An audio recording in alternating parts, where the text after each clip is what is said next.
We are now live. The Don CJG. What's going on? How you doing, everybody? Good morning. Good morning. Good Morning. morning.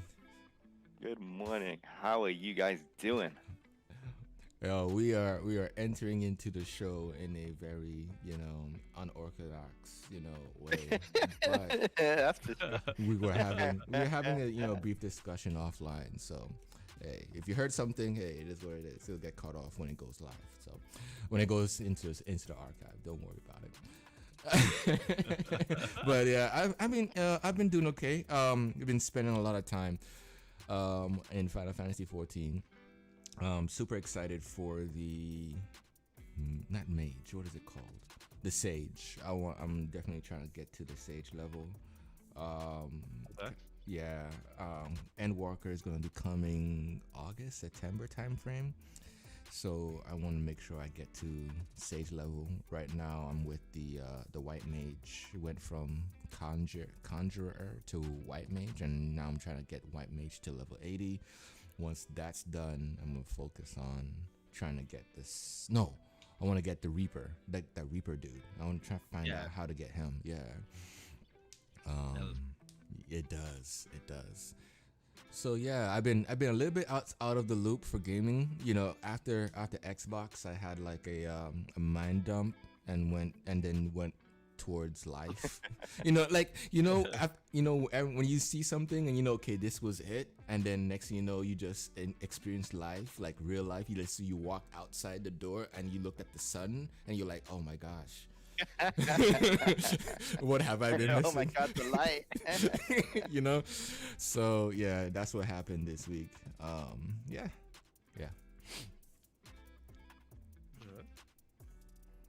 So you didn't watch anything for any ever shows after that, or you didn't even care that much after watching them? You ever looked at a show and you was looking at it and not really You're not really engaged with it.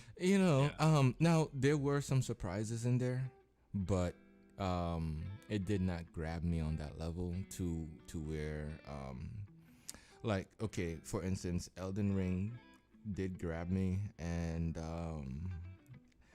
Breath of the Wild 2 looks interesting. Didn't get too much into the game because I'm thinking it's probably still being developed, but that did call out to me.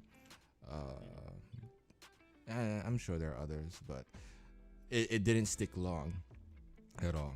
Yeah. I tell you, man, after that Xbox presentation, the Monday after, which is the next day, I actually went out and got a Series X expansion card. What? Oh. No, he didn't. I did it, man. It was the last one in the store, and it was £220. I was like, I've been putting it off for so long. Wait. It was 220 pounds, but it's also 220 in the US. Maybe you can explain this to me, because I'm thinking Conversion rates. Yeah, how because in order for that, I'm thinking in my head, in order for that to make sense, you have to have technology to compensate for that price, right? Or why, if it's 220 here in America, it should be a little bit less. Yeah, it should be like 180 or something, but apparently not.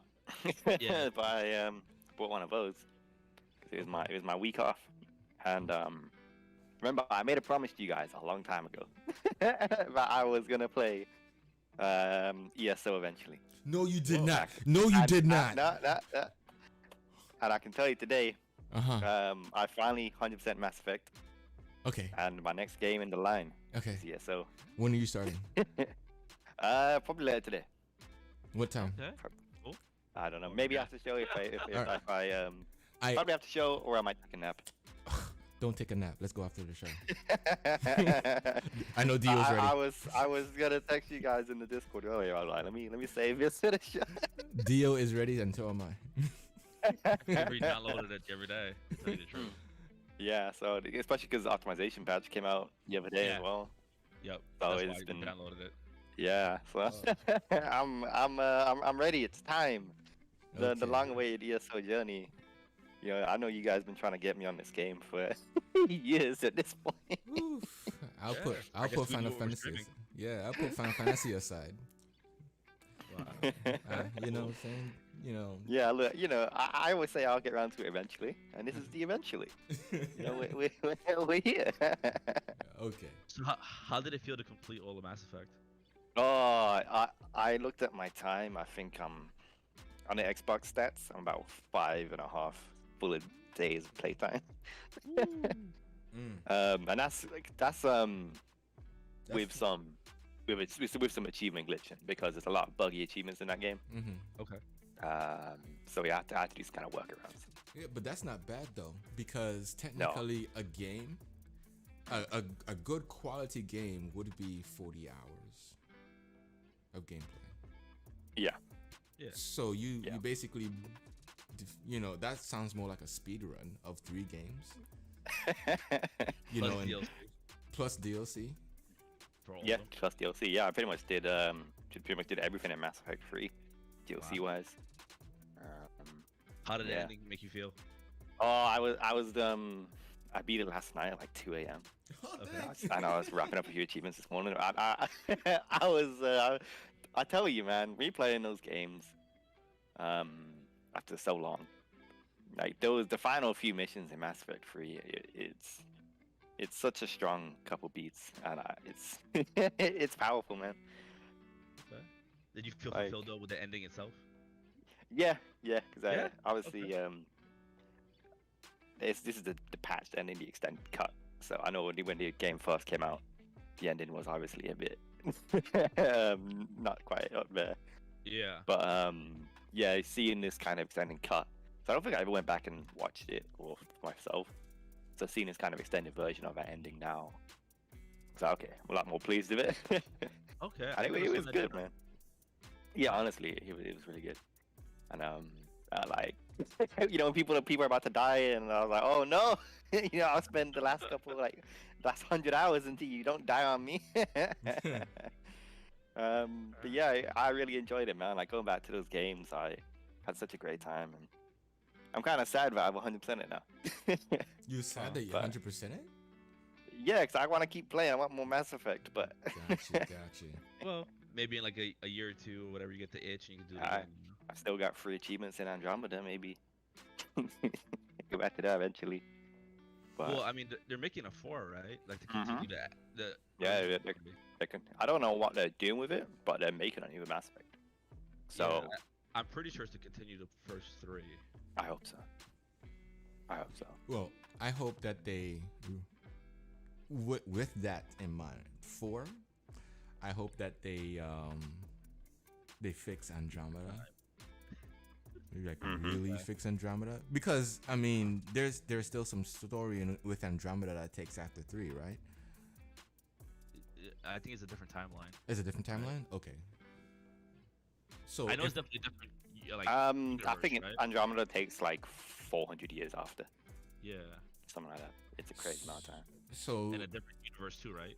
Like a solar system. Yeah, it's a whole different area. So Yeah, I don't if even that remember if that that be the case, then if they move forward with Mass Effect 4, they scrap Andromeda, and then you still carry over from 3 with your personal decisions and everything else. Would that be possible, being that with the remaster? Because we're talking about that system, right? That they were famous for, where all your previous encounters and decisions and stuff like that, defined your journey moving on. Yeah. Yeah, well, I think in the teaser images they put for Mass Effect 4 or whatever it's going to be, like they showed one of the characters from that original trilogy. So I think it's possible that some of that could continue over. Obviously, depends how far after they're actually going to set this game, which I don't really know yet. Gotcha. Okay. So, I mean, that's good though. It's good that you enjoyed the Mass Effect. The question would be now, with everything that you've been with everything that's been said about Mass Effect across time and space, right? And you completing the game now, would you recommend a remaster for somebody who was very about Mass Effect after 1? Would you say it's worth buying to go throughout the whole trilogy? Put aside the negative, the rumors, the situations that BioWare has gone through, Anthem and all this other stuff, and just giving it a shot, would you recommend it? Yeah, I mean, I came into the unique position with the Mass Effect universe of just playing Mass Effect 3 when that came out, and then playing Andromeda. So I'd never got to experience the first two. Oh. So Yeah, that's right. after playing all three back to back in the remastered form with better graphics, better gameplay, the games are really good, and it's like watching a show. Like, you ever watch Game of Thrones or something like that, and when you play a game, you gotta wait a couple years for the next one to come out. Yeah. It's not as great, but now that you have them all here in one package, seamlessly go from one to the next, it's really good, man. Awesome. Also, like, considering part one, especially part one, I mean, I guess part two kind of falls in this. Do you think that the mechanics of part one and two are so dated that it would be kind of jarring for someone who's never played them at all? Or someone, because you only played part three. How did it feel playing part one? Not too bad. I'll say that Mass Effect 2 and 3 felt very similar. One is definitely the kind of standout within the three, but they've done changes there to kind of make it a bit more familiar, kind of put it a bit more on equal terms with the other two. There's still different, weird things in there where you can't, there's not a button to go into cover, you just kind of walk up to it and go in, so it's a bit, it's a bit janky, in that in regard, but it's, like, other than that, like, it runs pretty good and it plays pretty good. Okay, that's cool. So when you played one, now you played three, so you were way ahead of time, right? And Yep. When it came to going from 3 to 1, right? So you started over. Did you acclimate to one a lot faster than you thought, or did it take a while to acclimate yourself to the design choices of the original game, moving into what you became familiar with, King 3? Honestly, pretty quickly. Pretty quickly. In terms of how the game works, it's still pretty similar. In Mass Effect 1, you don't have ammo. Your guns just kind of overheat over time, and you can only use one power at a time, instead of having a couple ones mapped to certain buttons. But other than that, like, everything's pretty similar. Awesome. Well, let me just say this one time here. Anybody listening, thank you very much for stopping in. Again, this is the Digital Cypha Podcast. We're just getting into some gaming here, with the Don CJG and his experience with Mass Effect, and getting into some E3 things. If you like the show, go ahead and hit that like. If you haven't subscribed, please do, as we are here every Saturday from 10 to 11. And again, we're talking about Mass Effect. I played Mass Effect. Dio is been playing since day one. I'm sure he has his thought process behind it as well. And we're just trying to get some info out of this guy before we move forward. Anything from you, Dio, regarding the Mass Effect thing that you're interested in? Nah, he answered my question. Cool. So what was the best part of the E3 this week? This is to anyone right now. I mean, if you guys are in the chat, feel free to post your stuff as well. We'll talk about that as well. But it's an open forum, like anybody. I'm gonna put a slight change on your question and say that the only good thing about E3 was Xbox. Okay. Bro, there was a level. There was stages to this. We wanted to make. Okay, all right. That okay, all right. I'm throwing a wrench. Yeah, you did throw a wrench. I mean, Lord, he messed me up. So I mean, there was a lot of good. Yeah. It was just that. I mean, the strongest showing was definitely the Xbox Microsoft show. I mean, that's for sure. Yeah. But I think everyone kind of had onesies and twosies here and there. But I mean, I think the only one who probably suffered the most was Capcom, if anything. That was probably the weakest show out of everybody's. Yeah, like before the show started, I wanted to do something because I didn't watch a Capcom show live, so I went on YouTube to watch recaps of the Capcom show, and I'll tell you, like, the top 10 videos are all 30 seconds to 1 minute. Oh wow! Yeah. I was like, what? And then once I started watching, I was like, okay, I understand. I understand what happened here. I find it interesting that I'm sorry, you was gonna say something, Dio? No, like, did you watch the Capcom one also or no? I did, but remember I told you Okay. I went through a mind dump. It's like I don't remember what I seen outside of Well, there was the, nothing to remember. That's why. and that's what I'm saying. It's like it was a literal I'm lucky mind I wrote dump. my notes. The thing about it that really caught me, that really resonated with me was Elden Ring from the Summer Game Fest, right? And Yeah. then Breath of the Wild 2 from the Nintendo. Like that was like the beginning and ending of E3. As a week, as a week long Yeah. thing. Those were the things that caught me outside of Xbox, and I really am not happy with what they did. And I'm talking about E3, and I can't say E3 because E3 was just a platform. It wasn't like the organizer of anything specific. They were kind of like, hey, we're E3, we're the platform that all these publishers and devs will come to and then display their stuff, and then we'll put it out there, with whatever else that they put into position for them. It just Yeah. feels as though it was, like you have state of play, with PlayStation, and all Yeah. it is it shows you a video and somebody talking in the background. Mhm. And it really it felt as though it was a waste of time when people did that, because they could have just easily done it on their own YouTube channel and said it was a date. That's the date. Hey, here you go. For any fans that believe in us, there's our YouTube channel, there's our video. You didn't have to waste time with E3 for that. To me, E3 is exactly what Xbox did. And, if Sony was really adamant about what they were trying to do, they should have done E3 the same way. They should have came through with Ryan, whatever his name is, and put some bullet points on there. The M.2 SSD is now enabled on PS5. Crossplay and all this other stuff. I mean, Yeah, that'll be next E3. Next. bro, that would have made a balance for Xbox to now even start pushing marketing up, and PlayStation pushing marketing up. This thing where all these people are just putting news out there, and then IGN posting this, and Gaming Bolt is posting that. People don't read. They watch videos. You know what I mean? So there's information loss, and that's what's suffering right now is the old mentality of getting news out there. Xbox got it, right? Square Enix has that. Nintendo has that. It's just the presentation, the marketing. That's what. Yeah, I agree with that. Yeah. I would just take it a step further. I would say the biggest weakness, and I think everyone did it, but some companies did it, or bigger offenders than the others, is that there was too much showings of like DLC for a game that's been out already for like years.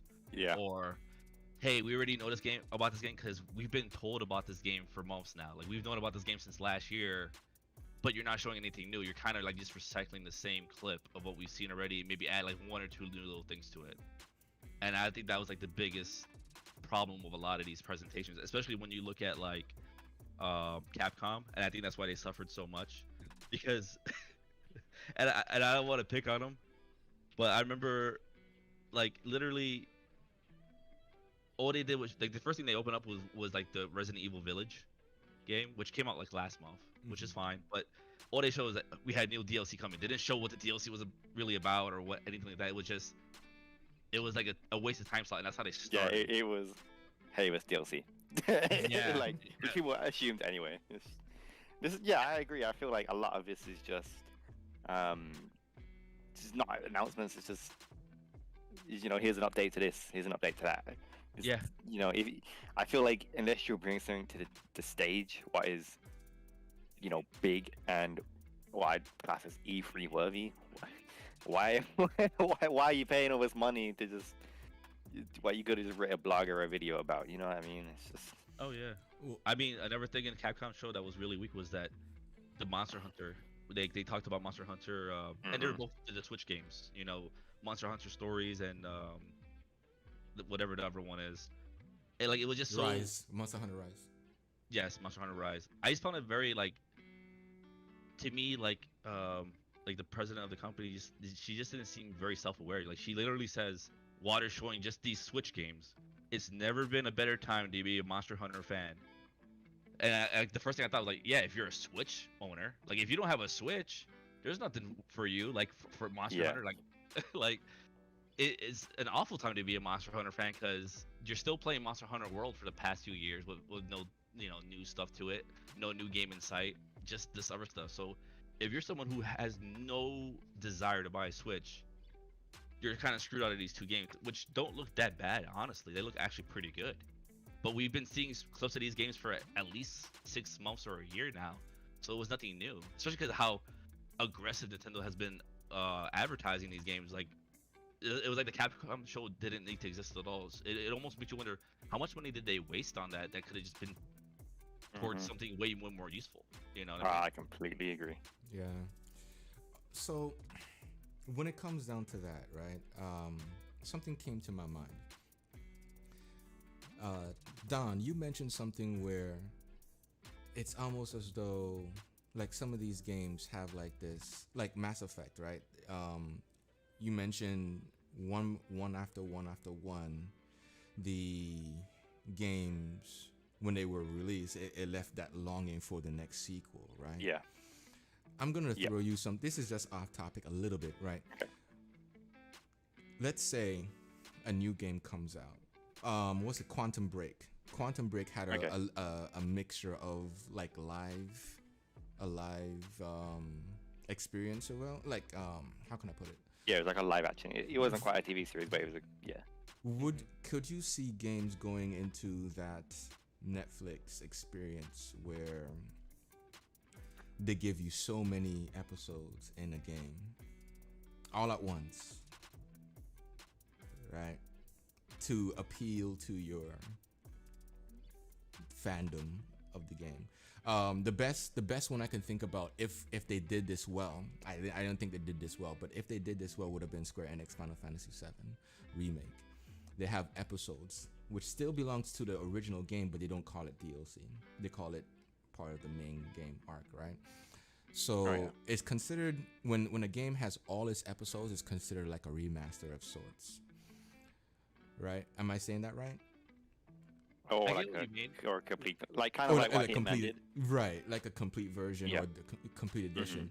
But for some reason in my mind, like I'm seeing things like Game Pass and things like that where look like Destiny. You're getting everything.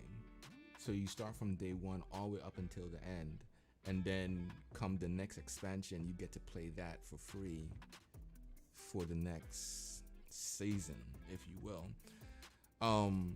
Do you think that I think of that as that Netflix experience, right? Where you've paid your subscription and now you're just continuing from season 1 to season 2, season 2 to season 3. Do you think we can see some more of that in other titles? I mean, look at Battlefield that's coming out. I see Battlefield having seasons, having maps. That's EA, but how could that negatively and positively affect gaming? Yeah, well, I think I kind of look at what you're saying as a version, at least if we apply it to single player games, it's kind of like a single player version of seasons. Obviously, the best way I can kind of attribute that as an example would be like Hitman. Gotcha. Yeah, but I think for some games it could work, right? But like a game like Hitman, I think it's perfect. You know, you got a couple levels. There's a lot of replayability between them, and you know you can kind of introduce more levels over time if you can kind of reproduce that content quick enough. But if you apply it to something like Mass Effect for something like that, you know, where you've got a lot more of an overarching story, and I don't want to say replayability is not there, but replayability isn't really built into the core of the game. But if you're gonna then introduce these kind of single player seasons or episodes, I feel like you're kind of, I don't want to say screwing people out, but I'd rather not pay £50 for a game I'm gonna get over the space of 8 months. You know, I'd rather just pay the price, get the full package. And with like a multiplayer game, I don't mind doing seasons, because then at least there's replayability there with multiplayer. Somebody made and I'll get to your deal because I'm assuming you got something on that too, right? Yeah, of course. Someone when Forza Horizon came, 5 when 5 was announced, and then as usual, they have their standard, then they have their premium, and then they have their ultimate edition or whatever, right? And then somebody said, oh, there they go, price gouging or something stupid that they mentioned on Twitter, regarding, how they have different tiers of, whatever. And before, I used to really believe that was the case. But with Forza Horizon 4, I paid $100. And up until this day, I have not paid for anything else. Nothing else. And I've gotten everything. Everything that people are paying the DLCs for. And I've gotten including the VIP car packs, including the Lego and the Hot Wheels and all this other stuff. All that came in for $400. Now, if I had not paid that $100, I think I would have paid either 2 or 3 times the amount per DLC, per content pack. I'm assuming this because I think a DLC is $15, right? Minimum. I think you can. Yeah, I think it's 15. I think the bundle is 25. And there were 2 DLCs. Yeah, Fortune Island and the Lego. Right. So that's $30 on top of 60. So that's 90. Mm-hmm. Right? But it does not include the VIP car packs, which is every month you get like at least 10 minimum of cars that you can download for free off the Microsoft Store on the Xbox and on Steam, of course. So the value is there, I believe, but please, feel free to prove me wrong because I'm not seeing it. I'm seeing it as like, oh, I put in $100 and I get all this for 2 years and not have to worry about paying like dilly squat for additional things. Well, I think it works with Horizon, right? Because it's a multiplayer game, and I think I would say just because multiplayer game it works, but I feel like generally it just seems easier to make content for that on a regular basis. I feel like when you get to single player campaigns, you kind of hold it to a higher standard. After playing both the Lego and Fortune Island DLCs, they're good DLCs. I like them a lot. But then that's being supplemented too with those car packs as well. So you're getting your value over time for sure. Mm-hmm. But if I'm paying like a single player game and I'm only getting half a story, and I gotta wait. Yeah. It's like I'm not getting the experience. You're selling me like a cable TV experience at that point, right? I gotta wait next week for the next episode. Like I just want to play the game at that point. Okay. Yeah, I guess my only problem with that is that companies do it too much based on, especially when you pre-order, right? It's based on the success of that game, right? So like you had a good experience with Forza 4 because it's a successful game, but let's think of like Anthem, right? Anthem had deals like that as well. Like, did you get that same value out of Anthem? You know what I mean? The only thing that Anthem had was you get like an extra skin. You got like that legendary skin with the expensive part, and I think it was what is it, $39.99 or was it $49.99 for the base game? I think it was a $60 game. Okay. There's no way it's an EA game, dude. Okay. So yeah. The super special edition thing was definitely at least like $80. I think it was definitely $80. Yeah. Now that I remember. Yeah. You're right. Yeah. I'm sorry. Go ahead.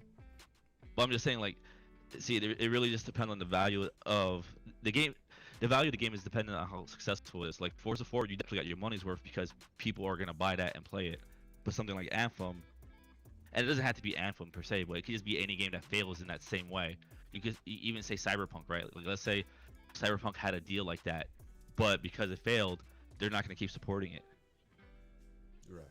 So, that's my whole problem with pre-ordering games nowadays, because yeah, you could pre-order a game and you could pre-order all the DLC and all those other things, but you don't know really what you're really getting, and there's really no point because the whole point of that originally was because sometimes it's just like with the whole PS5 and the Xbox Series X issue. Not everyone could get one because they're like always sold out. That was the same Yeah. case with games in the old days. There's no reason to pre-order anymore. Now all the pre-order is there for is to show these developers and not really developers themselves, but the publishers the metrics and how successful a game is, and will they keep supporting it or not. So in the end of the day, if the game undersells, it's just not going to get supported, and then you get screwed out of all that DLC. So someone who got like a really good game might get like 4 or 5 DLCs for that same price, whereas the other person might only get 1 or 2 because that game's failed. Well, it also tells them analytics of their fan base, because there was at one point everybody would just buy because it was a PlayStation, Xbox, or a Nintendo Switch or whatever, right? It was a game. Yeah. Now it's kind of like people are now looking at the value of stuff. So the people who are actually pre-ordering would be considered those who are die-hard fans or just simple fans of the game or more. So I get what you're saying. That makes sense. That $100 purchase was a gamble on my end, because I missed out on the Forza Horizon 3 version of it late, and I think I realized when I did put in the extra money, like all the previous stuff started downloading immediately. Like things that I missed out on just start coming because I put in that extra money, which again could be a negative, because it's kind of like, okay, how come nobody else has this? Why is this exclusive behind a paywall, right? I don't think it's their intention to make it a paywall issue. I think it's more of like, since you supporting us, we're supporting you as a fan. But again, with games such as Anthem or some of the publishers who are very grimy about holding on to money and giving you cheap stuff, that kind of could look negatively as well. So yeah. Well, I don't think it's based on a publisher. I think it's based on success or not success. Like, if Forza sold like crap, I'm not saying that Microsoft wouldn't support it completely, but I think you wouldn't. Like, if you looked at how well Forza 4 was supported, would a new Forza game that didn't sell well get supported the same way? I think they would do it to an extent to try to get that fan base back and show their dedication to them. But I mean, there's no way they would show the same support. It's just no way. Yeah, I'm not gonna put all the eggs in the basket. What's obviously not growing as well. It's the same thing with Grand Theft Auto. I mean, look at them. They're shutting down like the 360 and the PS3 servers now, right? Like, it's the same game, but they're shutting down those servers because they're not making as much money out of there with like the shark bars and all that stuff. You know what I mean? That game's been out for God knows how long at this point. Right. Like 10 years, right? Or so? 12? Right, I completely forgot, like, it was on the 360. Yeah. Gotcha. Don, your game was debuted, Halo, right? Yes, it was. How did you feel about the multiplayer, the showing of it? Yeah, well, I think, in the E3 presentation itself, you got a short, like, 2-minute trailer. It wasn't really full of necessarily details, per se. But the next day, anyone hasn't seen it, on the Halo YouTube channel, you've got like a 12-minute breakdown of kind of like the classic Bungie Vidocs, what they used to do for these games, and like watching that, so good, honestly. Oh yeah, amazing. I remember it came out at 4 o'clock my time. I was having a nap and I woke up at 4:21. I was like, oh no. So I had to grab my phone and I went to YouTube straight away, and I was like half asleep watching this. And honestly, man, like there's just no way seeing, to go back and sleep after that. Yeah, right. And I'm texting everybody. I got like a group chat with the Halo guys, and I'm jumping on the forums and I'm talking. And, like, I think I mentioned this on the Sunday evening show. Yeah. Like, there's a general positivity within the Halo community right now. Oh yeah, for sure. Like, I'm on Halo Waypoint fairly often, right, looking at what people are saying, and before this trailer, it was all, Halo Infinite is gonna be this that. You know, yeah, people are all worried, and now it's like, yo, this game looks sick. Like, I can't wait to play it. Like, people are like, how do I get in the beta? When's the beta? And, like, people are like, there's interest. You know what I mean? And like, Yeah. not to say there wasn't interest before, but there was skepticism, right? Of course. And now that we've all watched the presentation, they came out swinging, right? Oh, yeah. They made a good show of Halo Infinite, and they did exactly what they needed to do, and kind of reinforced that Halo Infinite is not the same game what you saw last year. And now, look at what we're doing, and it's good, man. Like, I'm super hyped. Oh yeah. I mean, that clip just showed so much ability-wise, weapon-wise, Hmm. that anyone who's serious about esports should be really really looking forward to this. I think this is Oh, really yeah. gonna reinvigorate it. I think the guy who runs esports 343 for Halo, he said the first event is locked in for the end of this year. Awesome. So they're already locking down our esports for this game, man. I'm They're ready watching. for it. It's gonna be Yeah. so good because the amount of Alright. things that players are gonna be able to counteract each other with because of all the abilities and it just I don't know. This looks really cool. I'm not gonna be very good at it. I already know that. Oh, you But don't have to I worry still about that. enjoy watching it. You bring him in, and we just make montage clips of the best of Dio, the goods and bads. You know what I'm saying? It's gonna be all good. Oh yeah, forget it. I only show like the good clips, right? But here's the thing. Double my gameplay and edit Dio's name in. But you made a play with good my point, daughters. Dio. You made a good point because the level of customization provides personality even in the midst of fighting, and I think that's pretty cool. One of the things that got me in that video is I didn't see it as bullets, but I saw it as like those plasma, ammo. They were bouncing off of shields. Oh yeah. That's Yeah. interesting. Hey, I don't know what that gun is, but that looks cool as well.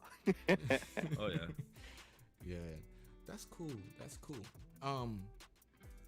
But Elden Ring. Yeah. Ring was announced, and this falls into the perfect way to announce a game that has been announced and re-announcing it in a completely different light. Correct. Dio, Elden Ring, how hype are you for that? Oh, I'm very hyped. I think Dark Souls games have always been really good, and Sekiro is definitely a different thing because I would say Dark Souls are actually easier for people to get into because there's a point of where you just have to be good, but then there's also a point that you can just kind of cheese it if you build the right way. Where Sekiro is just get good. If you're dying to a boss, it's not the gear, it's not the skills, it's you. You That's suck. Sekiro. Point blank. Yeah. I look, bro. This is why I want to get into every like Dark Souls and From Software, but it's like I stay in the same place for days, fine tuning. I'm still in the same like 2 levels, bro. Like there's not 2 levels, but same area. I passed the boss once. That's the big dude with the hammer. Yeah, I passed him once. But I restarted the game. I started over again. And I'm collecting seeds or whatever it is. These glowing orbs, whatever, to increase your skill set. But anyways, like I'm stuck in those areas. I feel like there's a need for me to perfect before I move forward. I don't know if you know somebody that goes through that situation, but like they refuse to move forward until they know that these 2 levels I am like I kick ass at it, right?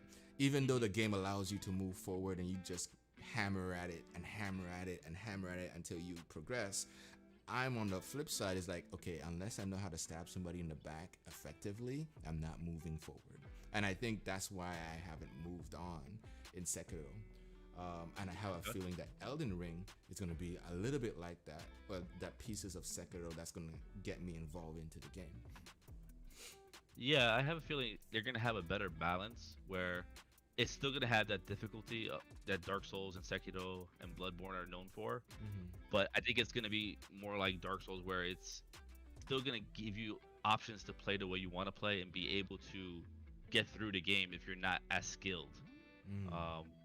And it seems like even multiplayer is gonna be a lot easier to get into because that's definitely been one of the weaknesses of the Dark Souls games where there is multiplayer, but there are caveats to it, right? Like you have to have the certain items, you have to be within 8 level ranges, and all these other things. Where I don't want to say this is going to be an MMO, but this is definitely going to promote multiplayer, where you're going to have co-op and PvP, of course. Do you think? Well, yeah. Do you think that multiplayer would be a part of the game? Because the reason why I'm asking is that there was an article about Elden Ring, and there was a part where you get to summon spirits of the dead that you have defeated. So if you defeated a specific type of enemy, I don't want to say bosses because that might not be the situation, but it could be, but it might not be. So I don't want to get people's hopes up. But if you defeat like an enemy that you like, I wouldn't mind, rolling with this guy next to me, right? This guy is dangerous. So you do whatever and you summon him to fight along with you for whatever period of time. And I believe that's what we saw on a trailer when the guy threw out that hook or grappling or whatever. Have you heard anything about multiplayer specifically from FromSoft and in regards to Elden Ring?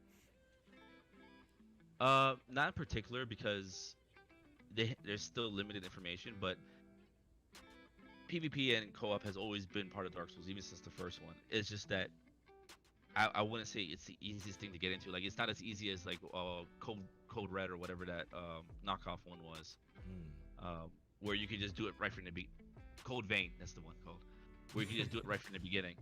I think this is gonna be a lot. I don't want to say casual friendly, but I'm going to say it's going to be a lot easier to understand how to do co-op, how to do PvP, and in regards to the NPC, like kind of, I don't want to, they're not pets, but it's like a pet system. Okay. Where you get these companions. Depending on your build, from my understanding, you'll be able to have multiple companions. And I mean, if you don't want to build your way, you don't even have to have the companions. It's going to be a very optional thing. And I think that's the best part of it. Is going to like kind of return to that form of Dark Souls where you really get to build how you want your character to be. You want to be like a warrior, build like a warrior. You want to be like a mage, build like a mage, or however it is. I mean, especially with a game that's going to have such a strong effort towards co-op, you could even probably build off of each other where you'll be able to conquer the whole game together because this guy's like your DPS and you're like his support, right? So I just really looking forward to it in so many different ways. The only thing I hope, and not to sound like a negative Nancy, is that it doesn't have a bad ending like Game of Thrones. Okay. What about you, Don? What was outside of Halo? What game are you definitely looking forward to? That was I did mention Back 4 Blood on Sunday, which is one of the games I'm super hyped for. Also Flight Simulator and Horizon 5, man. Which is like, this is the reason I brought that external drive for the Series X. I was like, after watching that show on Sunday, there are so many great games coming out and I just want to play them all. True. And what's great is that the SSD works as though it's internal, so you could play games right off of that too. Exactly. I know. Sick. So I think the underdog, what people aren't talking about is Flight Simulator, honestly. That game looks gorgeous. Like, even high-end PCs struggle to run that game at times, and the fact that they're bringing that to series consoles is going to be, as a technical showcase, I think that's going to be the game what really just kind of shows off with the power of these machines. And they made some changes to Flight Simulator too, so that it's not Flight Simulator 2, but they've made changes to Flight Simulator as well. Let me just, sometimes you gotta say things right. Where they've made certain, key marquee signs or on certain types of areas of interest For instance, the Mayan temple, Yellowstone Park, the I forgot what it's called. Forgive me for not paying attention in history class, but the mountain with the four heads of presidents, I forgot what Mount Rushmore. Oh, Mount Rushmore. yeah. There we go. The Empire State Building and stuff like that. I mean, it's almost quest driven. I'm not saying that it will be, but it feels that way. And I you know what, I love that, because when I played on PC, it just felt like I was choose your plane, learn your plane, you're fly your around. plane, land your plane, do Mhm. it again. And this is, I guess the way I look at it is it's incentivizing exploration. Exactly. They Yeah. also include something called Land Anywhere. Okay. So for those who are complete noobs, and I don't mean that in a negative way, but if you can be honest with yourself and say, hey, I'm a noob in Flight Simulator, they have allowed you to land anywhere, and this is also in the water, right? So they have these they said it's balloons, or they say it's like, I'm not sure what they call it, but they're in where I'm from the islands where you have seaplanes, and you can land on water with your seaplane. So they've included, if you hopefully this is what it is, that you have a airliner, if you will, or like what's the name of the Southwest or American Eagle or American Airlines, with 4 rows of of seats, and you want to land in the ocean or whatever, and then pick off and then just fly anywhere after that. I mean, that might be the case, who knows, but they're including things like that for people who are not really in tune to flying long Accessibility distances. tools and whatnot, right? Yeah, that'd be kind of cool. That's definitely cool. So one of the things on my list, most definitely, is what was it? It was just played. It was Rematch, Reloaded, something. Oh. I know what game you're about. Don't remember. Is a Jeez. I know what you're talking about. yo that Replaced.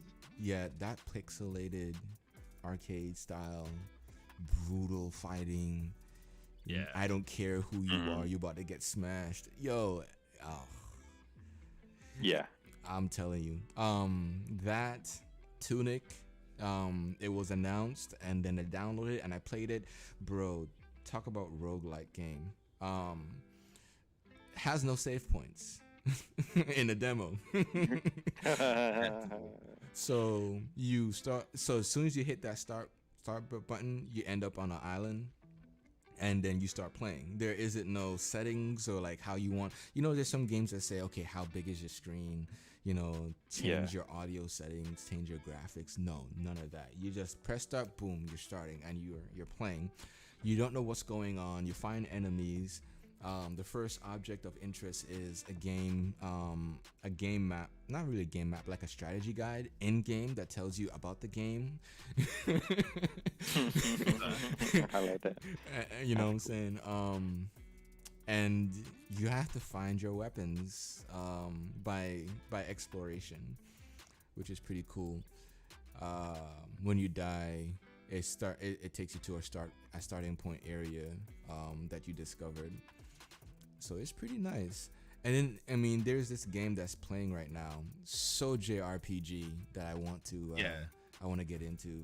I think you know more about it than me because I'm seeing it for the first time. What was it Eldion Chronicle? Yeah, Iodine. Cradle. Forgive me, bro. Chronicles. Yeah, awesome. I And can't wait. Rising. Can't wait, dude. Can't wait for it. Yeah, it's gonna be cool. I'm really looking forward to that. A lot of these games are coming day one on Game Pass, and I'm excited. 27 out of 30, right? Bro, Yeah. even Flight Simulator come the 27th of July, 22nd is gonna be day one. They shrank it from 100 and something gigs to like I think anywhere between 70 to 80 gigs for a console. Yeah. Sound crazy, right? Which I assume the majority of that weight has shifted over to the xCloud. And I say that because a lot of the game streaming services are through the xCloud and Bing Maps services. So, yo, this is gonna be an interesting summer. Yeah. Oof. Yeah. I mean, their big marketing push on Twitter is like 6 games in 6 months, right? Yeah. Yeah, and it's is it crazy to think about it like that. Was it 6 games in 6 months? Yeah. Well, yeah, but like, 6 big titles in 6 months, but yeah. I was hearing quarterly, It's, like 6 and 6. Well, yeah. So I think their goal is to release a big title like every quarter. But for these next 6 months, they got 6 games dropping. so that's 3 games every quarter. Yep. Ooh. Yo, I can't wait until Age of Empires comes to console though. I'm waiting. I've never Desperately. played on PC. Yeah, but I mean, I want to lay in a couch or the bed and just like, summon. That game's not meant for console. I'm just it's saying. not. It's more complex than Halo Wars. You're dude. destroying my dreams. I'm being real with you, dude. I got you. It's not Halo Wars. This is the big boy game. Somebody's liking you right now, Dio. It's like, tell him, Dio, tell him. Oh yeah, you have some guy behind his desk, like that's not what it's about. It's so much better than Halo Wars. Oh, you sound like some. Anyways, I'm done. Yeah. I mean, Halo Wars is great too. I'm just saying it's a very complex game, and Mm-hmm. you need a mouse. You need So- a mouse and keyboard. It's like Halo Wars is like, Age of Empires light. Yeah, I mean, it's light. still great. It was designed for the controller in mind. You know what I mean? Where this is Mhm. not. Yeah. That's just the issue. Got you. Well, it looks intriguing in my opinion. Oh, yeah. It definitely looks It's on the- intriguing. It's on the Game Pass Yeah. when it comes out. Yeah. Yo, Outer Worlds 2. Oof. That was probably the funniest trailer out of all of E3. Honestly, Probably one of the best. yeah. I mean, yo, the way how they put this together, I felt that it was almost ready, but they haven't even started production yet. That's what it sounds like to me, based on what the guy Yeah. was saying. But it made me download Outer Worlds just after that. Yeah, it's a good game. Definitely. And good there's thing. been a lot of DLC since then. Since the first launch. Was it one? I think it's two DLCs so far. Yeah. Then they got 2 DLCs out, expansions, which is pretty nice. Man, Outer Worlds. Did they optimize it for the Xbox? Yes, it's optimized. Okay. They have Cool. to, bro. Yeah, I kind of want to play that game at some point, man. Because it's one of the games I just never got around to, and now we're making a sequel, and After ESO. yeah. I mean, it's on the list, isn't it? Get to it. It's single player is after ESO, bro. I guess I kind of want us to at least give our favorites and maybe least favorites of each presentation, like Ubisoft or whoever. I feel kind of bad that we just completely wrote That them would off. require me to remember. Yo, that's what I was saying. Mind dump, bro. I was like, I was so disappointed with what I was expecting that it left my brain, so I don't get disappointed because like Ubisoft, you disappointed me. I mean, Yeah. I think the game I had most expectation for within Ubisoft was Rainbow Six. It's such a big one? franchise. Extraction, whatever it's called now. Okay. I thought, coming into the presentation, I thought, okay, this is gonna be like their big title they've got. yeah, And it then is. it was underwhelming. Um, I'll just put it straight. It was geared towards the people who are already in the game, which is I get it, and that's fine. And that whole stealth alien thing, it made sense and it didn't make sense at the same time. Yeah. Why are we stealth killing aliens? Right. I feel like if you're making a mode like that, make it more like a horde mode or something. Yeah. I guess I know Rainbow Six mechanics aren't really built towards that, but I don't know. I just feel like it's a weird mesh, Yeah. It's a I mean, I weird looked thing. into it, and apparently they had one season where they kind of had this as like a mini game, Yeah. like a side. I remember thing.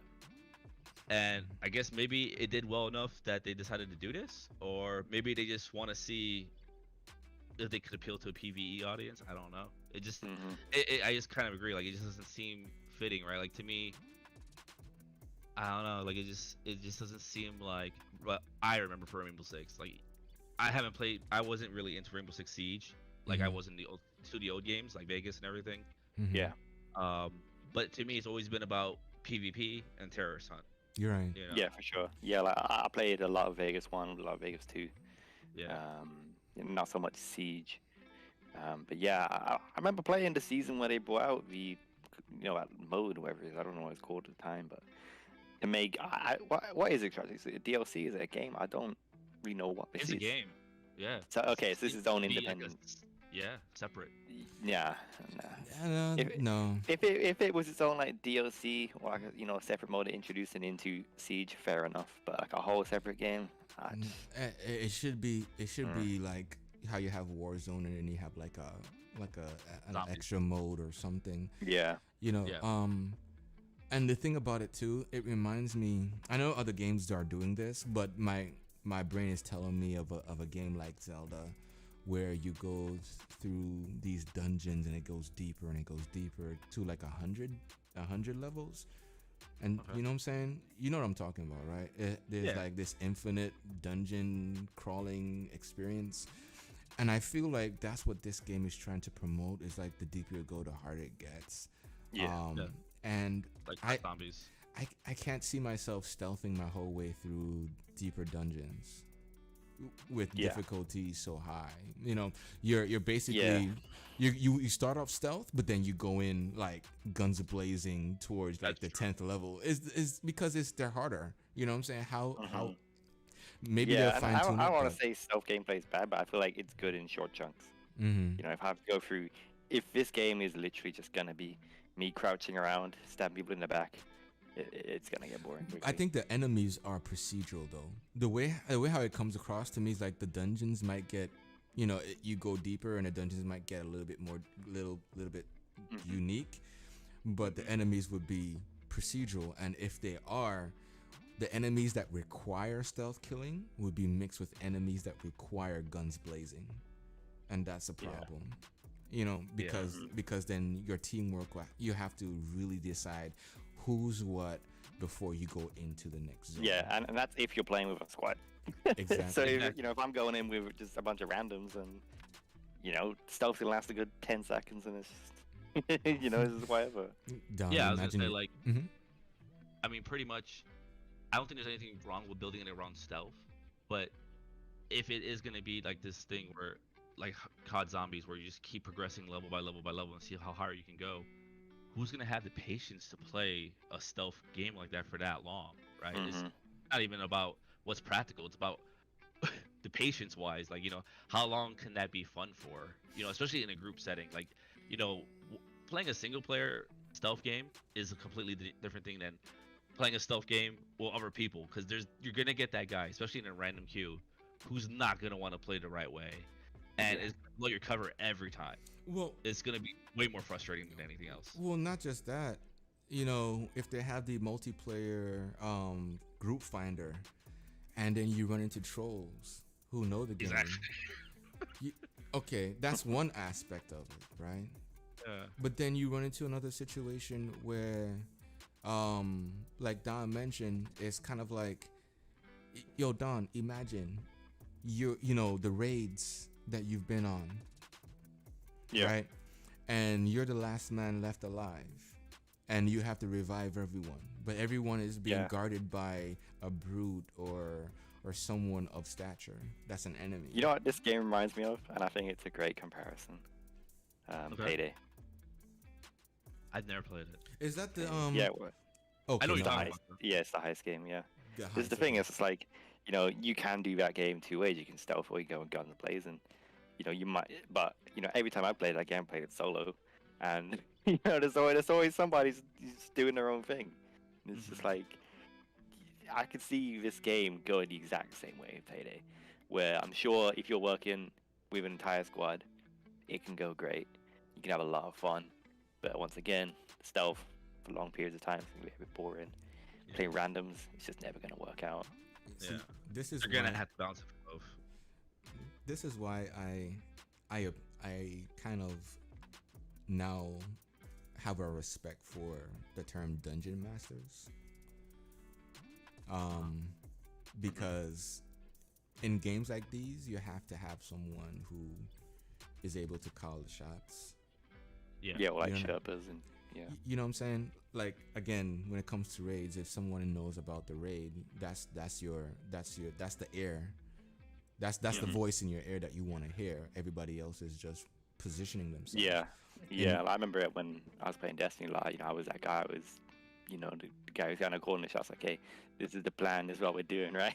Exactly. You know, there is, you know, there's that guy who's doing it, and you know, without that person, if you're trying to be coordinated, Everybody's gonna be a work. dungeon master at that point in time if that Yeah. that voice doesn't take command. And I'm not saying that everybody should submit to one person speaking. Yeah, no. You know, in every situation. I mean, everybody is free to voice their opinion, but my thing about it is like, in a team like that, there's a set goal that everybody has agreed on, and and if there's one person who knows about that, that's the person who's going to bring that team to success. And that person fully understands that everything is on them and they're willing to take that responsibility. So it's not really like, oh, you own the team. It's more like you understand the team that you're a part of, and you understand the situation, and you're willing to guide everybody through. I mean, that's, like I said, I have a new respect for dungeon masters. It might relate to those who do card games, you know, or tabletop games, but I think that's also needed in, you know, ESO, you know, and other MMOs. Oh yeah. I mean, if you're in a serious guild, I mean, that's a requirement. You have to have it. Yeah. Wow. Man. I would say for Ubisoft, my thing that stood out the most wasn't even a game. It was Rocksmith Plus. Yes. Yeah. I want to. That was the only like unique, interesting thing they put there. Bro. Yeah. I want to do the bass. I'll subscribe to learn bass. Okay. Yeah, that sounds good. I've honestly thought about it too myself. I was like, I've always wanted to learn guitar. Yep. That's definitely pretty cool. interesting. Did you guys watch the Square Enix one? No. You know what? If you start talking about it, I might remember. Okay, so so they open up with Guardians of the Galaxy, and Oh yeah, I I'm watched watching it. this, Yeah. and I see that single player, and I'm thinking they had to go this way because they fucked up Avengers so Yeah. bad. Oh wow. Yeah. You know what I messed heard me about up? that one. You know what messed me up about that is Uh-huh. the amount of talking during the fighting, and Yeah. then the amount Yeah. of talking during the fighting during the when he puts the music on to get into that realm of awesomeness, right? Yeah, It still goes on, so you don't enjoy the music because people are still like, kill that person. Yeah. It seems like it's too smashed up. it was pretty obnoxious. Yeah. Yeah, you know, it would be better if, you know, they have that whole communication process in the beginning, but then once everybody goes amp and the music starts playing, all that's dimmed and everybody just knows their place and they're just doing it. You know what I'm saying? Like, that to me makes sense while you're experiencing that single player experience, in my opinion. Oh, Yeah, yeah. like, I watched that trailer. I was not super impressed. Yeah, because I mean, watching it as someone who's beaten Avengers and played it a good amount, like Yeah. it looks like it was really meant to go that same route, but they changed it because of the reception of, Yeah. you know. But I like, think that's it smart. just looks the choice, same right? thing. It was smart, right? I mean, that's what their player base wants. I think they could have still did a live service game well. It's just that they made mistakes in planning, you know. But hey, I'd rather they make a good game. And honestly, I still to this day don't understand how they messed up Avengers that bad, but they did. Yeah. That will remain a mystery for time. Dio, what did you think about the choices in that game?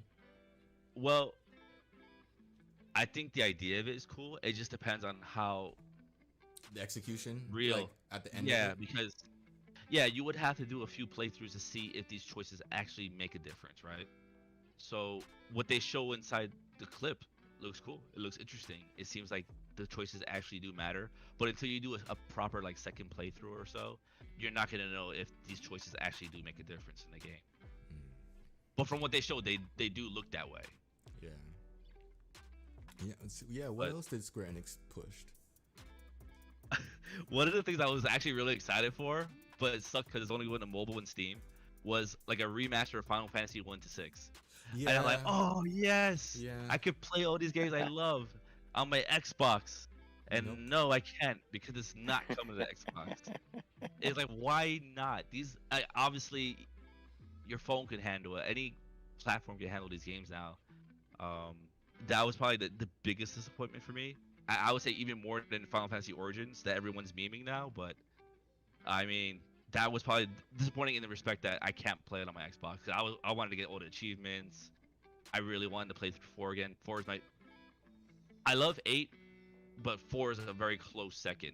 You know, it's like neck and neck between those games. Just because 4, especially when you consider when it came out, for its time, had such a good story. You know. Yeah. I was disappointed too with that because the way how they advertise it, I thought it was coming to consoles as well, and just it did not go well with me when I saw Android, because you know that's another space on my phone for a game that no. I think it'll come eventually. I mean, with its success that it's having on each console. 'Cause I mean, even a Switch has, number 7 to 10. Actually, I think they even have 12. And I mean, Xbox has all these Final Fantasy games, so I think they're coming eventually. It's just they're releasing it on mobile and Steam first. So hopefully, fingers crossed. Yeah. What do you think about that Final Fantasy 7 coming to Epic Games?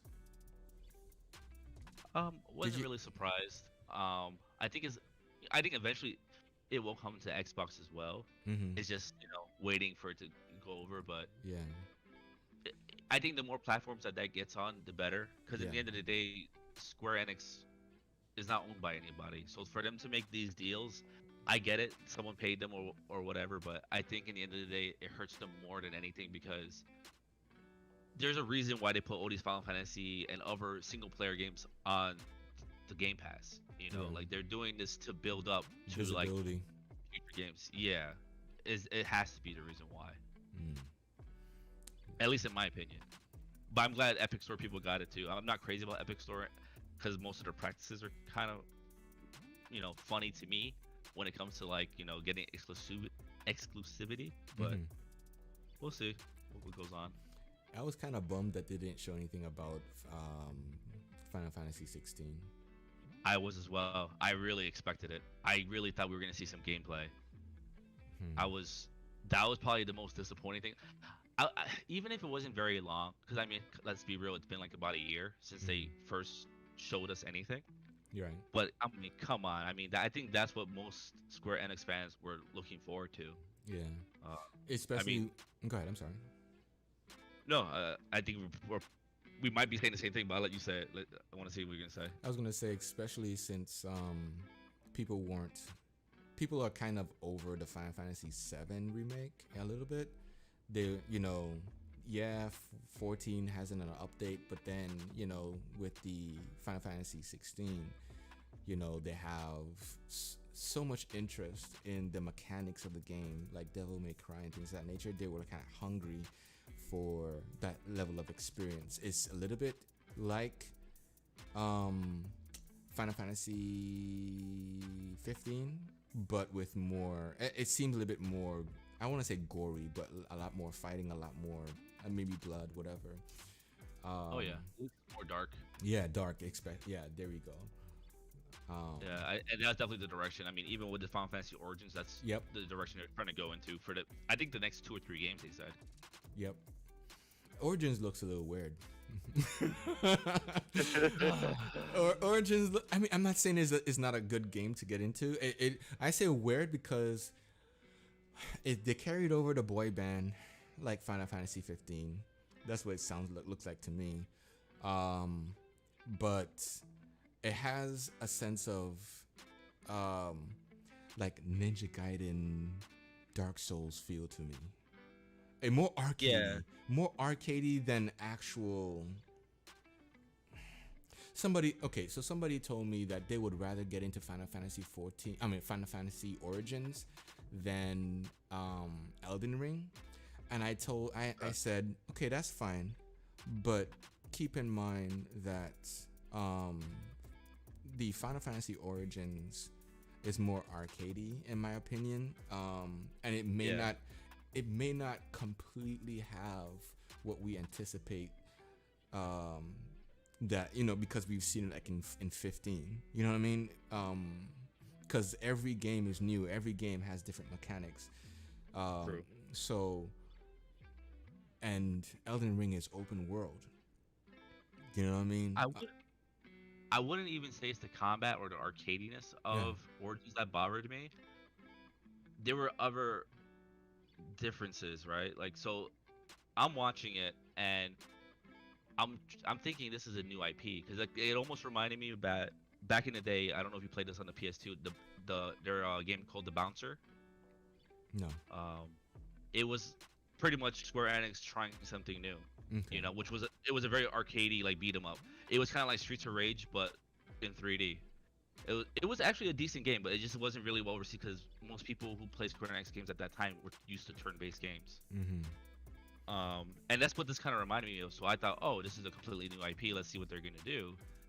And then when it got up to the part where they showed a big bad guy, I knew what it was. I was like, oh, that's Garland from Final Fantasy 1. Like, what is this game? I'm thinking, okay, is this like taking place as a side story in part 1? Is this going to be a game where like all of them get mixed up like these other games like Dissidia and stuff? Right. It was just very confusing to watch this and figure it out. I mean, even like the character design, I mean, the main character was wearing like a button-down t-shirt. Right, exactly.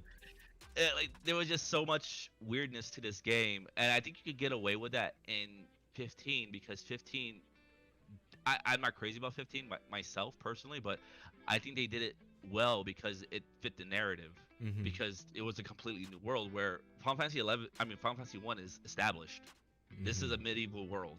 This is a place where dwarves are, where there's goblins, all kinds of other stuff. I mean, we did see goblins in the trailer, but it just did not feel like it. The only reason I knew it was part 1 was because of Garland, and I think that was the biggest disappointment. Besides the fact that they said chaos in the video like at least 9 times throughout it, which was just really jarring. I don't know why whoever wrote the trailer, like dialogue, or at least translated it, didn't do it well, because even on Final Fantasy 14, when I was playing it that night, the global chat or trade chat, whatever they call it, when I was in the main hub in Ulda, I'm like walking around doing my quest, and all I see is chaos, chaos, chaos, chaos. Like people just making fun of it. I'm like, wow, this is the fan base of Final Fantasy making fun of it. Wow. That's not good, you know. Yeah. So I'm hoping it's gonna be good because I honestly do want to play it. I would like to see.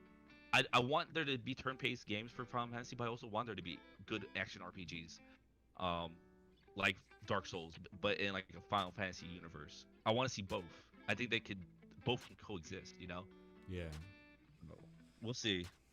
But I mean, the rest of the show was pretty weak. I mean, they elaborated a lot on Life is Strange again. Yeah. Like, I don't know. It was just like a rehash of the last show they did. I really didn't get it, man. No, I'll be honest. The only one that I'm interested in, because I played Life is Strange, the first one. I don't think I've beaten it, but it was very interesting because of her powers. But I think I ended it because of the whole episode, the same episodic thing they did with the shooting game. I mean, I forgot his name. Don, you mentioned it earlier. Hitman. Yeah. They applied it to Life is Strange, so I grew out of interest, right? But the one where the girl she can see people's emotions, that is interesting, in my mind. Yeah, like that is very interesting. Now, that's something where that was interesting to me as playing the game, but I think they should have added more as far as how the player would become more immersed into it, the decision-making process, the things. I mean, they did go into the things that she's capable of doing, but they didn't go too much into it, which I think they should have, because outside of not the Avengers, outside of the Star-Lord. Come on, Dio, help me out here. Guardians Guardians of of the the Galaxy. Guardians of the Galaxy. I think this probably would have been the next selling point. Where if they really went in depth about the character, movement, journey, everything like that, I think it would have definitely been something, right? But I agree, it was just a show and tell in essence, in my opinion. Well, I mean, they kind of showed the same thing that they showed before. I mean, to be honest, I don't see anything wrong with these kind of games because I played them. Like the Walking Dead series is pretty much Yep. the same thing, Mm-hmm. and I enjoyed them. I guess what bothers me is just how they presented it. Like one of their like lines I remember them saying is that she has the power of empathy, and it's like, I mean, I have empathy. I'm pretty sure when I see someone crying or happy, I feel those emotions as well. So I don't think that's really a superpower. I think if they worded it differently, it would have been a lot more successful in gathering my attention at least. Yeah. But I'm not saying everyone thinks like me because everyone's different. But I'm sure there's a group of people who heard that and were like, "Oh, I can't have empathy." Like, I don't know. Yeah, no, I know what you mean. I feel like the way you put something across is very powerful, and I think you know saying something like that is sort of like it's not really a power. You know what I mean? Like, I get what they're Yeah. trying to say. Like, you know, she has this kind of enhanced empathy or whatnot, but yeah, I don't know. I feel like when you put something across like that, it's just I don't want to say it comes across a bit like. Well, you don't have this and that, but it's just a Yes, bit exactly. silly. True. I felt the same way. Mm-mm. Did you? I don't know how much of E3 you watched. There was this special showcase of a game called Blanco's Block Party, made by I've not Mythical heard. Games. I've not heard about. Which game So- is that again? I'm sorry. Blanco's Block Party. Mm-mm. No, I've not heard about that one. I missed that one. I guess I should have linked it then. So this had its open separate showcase, which I thought was weird because I've never heard of Mythical Games until now. Mhm. It's pretty much Roblox meets Okay. Pops meets like cryptocurrency. Huh. So oh yeah, you'll be you did mention that before. okay. I did. All right. So you could actually create levels like Roblox, and you have your character, but like the more you play, the more you unlock and all these things, value your character has, not just in the game but in real life. Like you could sell your character for real money. You could sell your creations for real money, and that's definitely walking the edge, right? But it'll be interesting to see where this takes gaming in what kind of way, because we're so used to having to pay subs, we're so used to having to pay for DLC. This is gonna be interesting to see a way where you can actually make money off a game, and I'm sure they're gonna find ways to monetize it as well. Well, we also But- have to consider that some of that could be seen through Twitch. If we look at Twitch monetization through Yeah. chats, and we could see how that's being implemented into the game as well, because those when you sub, I think you can then use chat currency to have specific, what is it called, emotes. That's one. You also buy it's kind of weird, you buy these like every time you watch a chat, watch a stream, you accrue some form of currency, and that currency is then Yes. used Yeah. to do So with something. Twitch, you get through watching, you get channel points. Yeah. And then when you sub, you get access to exclusive emotes and whatnot. And Yep. you can use bits to like cheer and whatnot. You can buy people subs and all kinds of stuff. Yeah. Yeah. That's the Twitch ecosystem. What's the currency for that MMO though? Is it Ethereum? Is it Bitcoin? It doesn't matter. So it's not actual like cryptocurrency in the game, but it's gonna be similar in that respect because your characters and the things that you do in the game, Mhm. or even if you create anything in the game, will be able to be monetized. So like, let's say you play your character, and you Is that just monetized for real money, or is that monetized just for like in-game? for real money. Like you could Huh. sell your character through the game system, and let's say some guy like, So because every character is exclusive, like just like how Yeah. cryptocurrency is, where it's so like you every know, character is like an NFT. exactly. It's every character is an NFT. Yeah, it's crazy.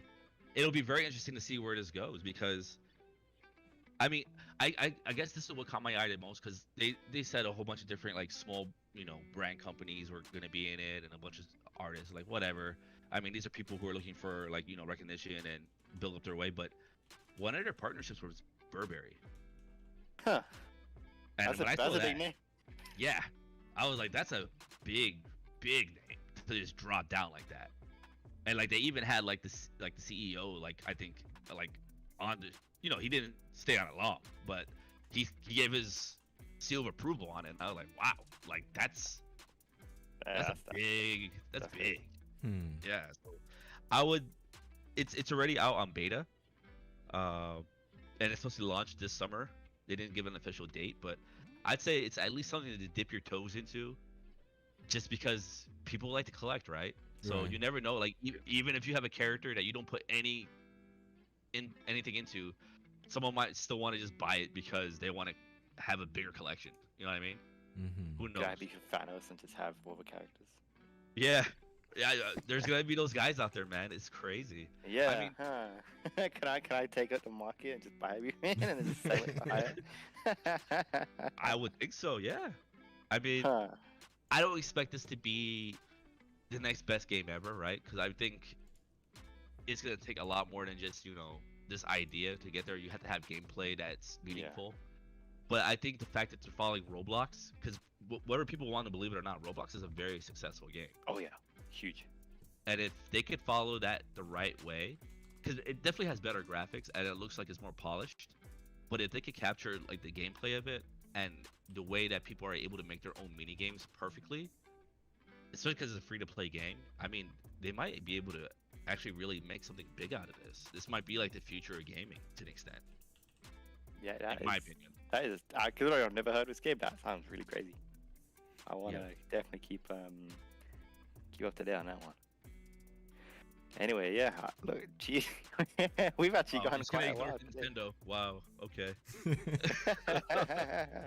I mean, if you want to touch on Nintendo, I don't know how much you got, Yeah. but Yeah, go ahead.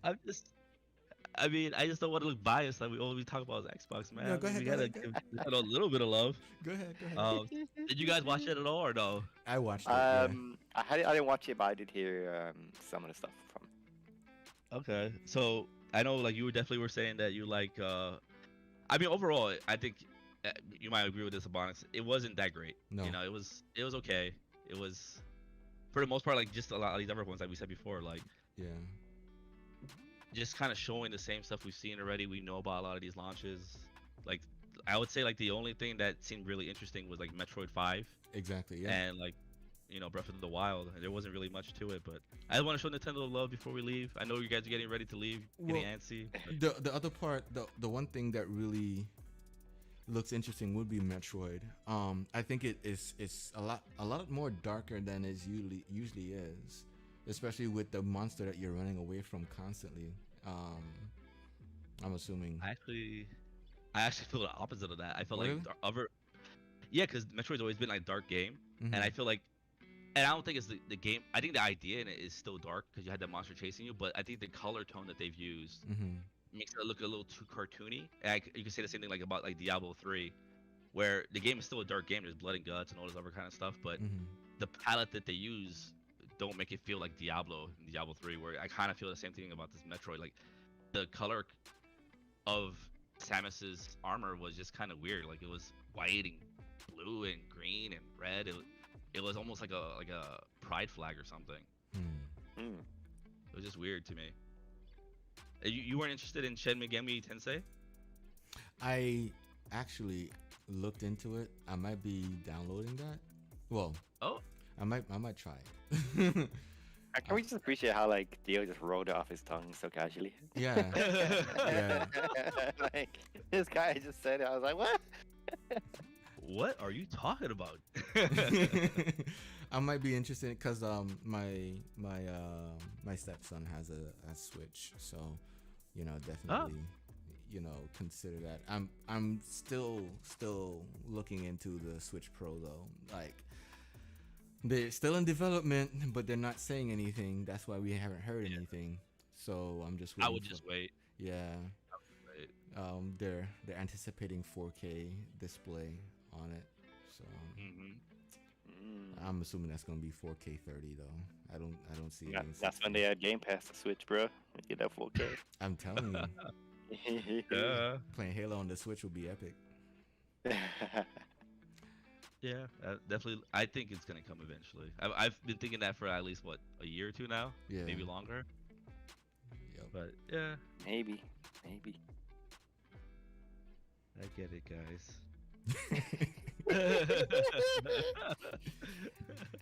Okay, Don. Gosh. All right. Well, I think that's it, right? We've been Yeah. going an hour and 20. It's been good. You know, I feel like it's been a very nice, productive episode. There was a lot to talk about. You know, we got all the E3 discussions out of the way, and I think it's time for me to go play ESO. I Thank was you to gonna say everybody that. who joined in today. Don't forget, obviously, subscribe, hit the like, put the notifications on. We are here 3 p.m. UK every Saturday, 10 a.m. Is that correct for you guys? Yes, Eastern. 10 again. Yeah. 10 a.m. Eastern.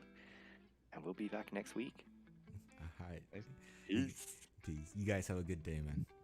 Enjoy the weekend. Thanks, guys.